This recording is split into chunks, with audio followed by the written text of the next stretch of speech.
मैं आपको बताता हूँ कि आखिर लोग आपकी बुराई करते क्यों। केवल 3 तरह के लोग आपकी बुराई करते हैं, क्योंकि डॉक्टर एपीजे अब्दुल कलाम ने भी कहा है कि अपनी तरक्की में, अपनी सक्सेस में इतना टाइम लगा दो कि किसी दूसरे की आलोचना करने के लिए, किसी दूसरे की बुराई करने के लिए टाइम ही ना बचे। क्योंकि कबीरदास ने कहा है कि निंदक नियरे राखिए, आंगन कुटी छवाए, बिन पानी साबुन बिना निर्मल करे सुभाए।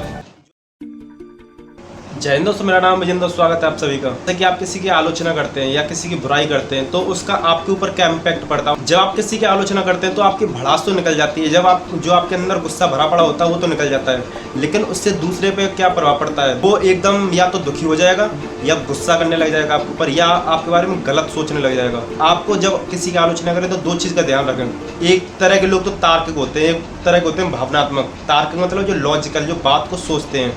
लॉजिकल लोग कौन से होते हैं? जब आप किसी की आलोचना करते हैं, किसी की बुराई करते हैं जब, तो जो लॉजिकल लोग होते हैं वो उस बुराई को खुद के लिए बुरा नहीं मानते, बल्कि वो ये सोचते हैं कि जो सामने वाले बता रहा है मुझे इसमें इम्प्रूवमेंट करना चाहिए। मतलब वो उस पर अपना एनालिसिस करते हैं और एनालिसिस करने के बाद में उसमें इम्प्रूवमेंट करते हैं। और दूसरी तरफ कौन से होते हैं? भावनात्मक लोग, इमोशनल लोग, क्योंकि वो हर एक चीज़ को ये सोचते हैं कि पूर्वानुमान लगाने लग जाते हैं, पहले से सोचने लग जाएंगे, उसके ऊपर प्री थिंकिंग करने लग जाएंगे। और दूसरा, उनके अंदर अपना जो उनका अहंकार है, जो उनके अंदर का घमंड है और जो उनके अंदर की कमियां हैं, वो उनको छुपाने की कोशिश करते हैं। और जैसे ही छुपाने की कोशिश करते हैं और उससे उनका गुस्सा बढ़ने लग जाता है। और दूसरी चीज़, जैसे आप आलोचना करते हैं तो वो उससे बचने की कोशिश करते हैं। ऐसे क्वेश्चन, मतलब उन क्वेश्चंस का आंसर देना चाहते हैं जो इनकी कोई ज़रूरत नहीं होती, जबकि उनको होना क्या चाहिए, वो उनके ऊपर सुधार करें। और वो सुधार नहीं करते, बल्कि उनके ऊपर रिएक्ट करते हैं, अपनी भी सफाई देते हैं, जो कि गलत है। और ये करते हैं भावनात्मक लोग। तो आपको लॉजिकल बनना चाहिए, ना कि इलॉजिकल। जैसे कि मैं आपको बताऊं अब्राहम लिंकन के गाने। अब्राहम लिंकन अपने जवानी में जब वो युवा थे तब काफ़ी ज़्यादा बुराई करते थे, लेकिन उनके साथ में ऐसी घटनाएं हुई कि जब वो आगे बढ़ते रहे तो उन्होंने अपनी बुराई को करना कम कर दिया।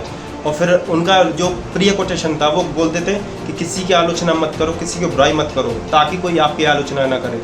मतलब क्या, इसका मतलब क्या है कि जब आप किसी की बुराई करते हो तो खुद की बुराई के जन्मदाता भी आप ही होते हो। तो मतलब आप किसी की बुराई नहीं करेंगे तो दूसरे की भी हिम्मत नहीं होगी वो आपकी बुराई करे। तो आप अपनी आलोचनाओं के जन्मदाता खुद हो। अब मैं आपको बताता हूँ कि आखिर लोग आपकी बुराई करते क्यों। केवल 3 तरह के लोग आपकी बुराई करते हैं। एक वो कि जिनका आपसे लेवल नीचा होता है, मतलब आपका लेवल जिनसे हाई होता है, एक तो आपकी बुराई करते हैं जो आपसे लोअर होते हैं।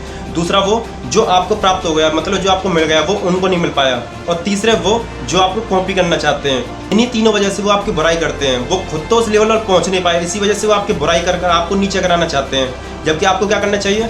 इन पर बिल्कुल भी ध्यान नहीं देना चाहिए। जब आपकी कोई बुराई करे या आलोचना करे तो आपको क्या करना चाहिए? तो नंबर 1 बात, जब कोई आपकी आलोचना या बुराई करे तो आपको सबसे पहले साइलेंट हो जाना, उसका कोई भी रिप्लाई नहीं करना है। उसका आंसर उसको वक्त खुद दे देगा, क्योंकि जो टाइम आप उसको सफाई देने में करोगे, क्योंकि आप किस किस का मुंह बंद करोगे, किस किस को सफाई दोगे, किसी को सफाई मत दो।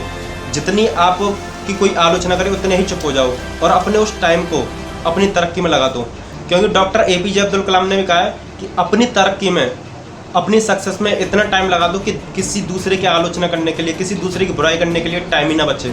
मतलब खुद अपनी तरक्की के लिए पूरा का पूरा टाइम दे दो, किसी की बुराई मत करो। और दूसरी बात आपको ये भी याद रखनी चाहिए, जब कोई आपके सामने किसी दूसरे की बुराई कर रहा है तो आपको इस बात को सोचने में बिल्कुल भी संकोच नहीं करना चाहिए कि वो आपकी बुराई उसके सामने भी कर सकता है। मतलब आपके सामने तो दूसरे की बुराई कर रहा है, तो आपकी बुराई भी किसी दूसरे के सामने कर सकता है।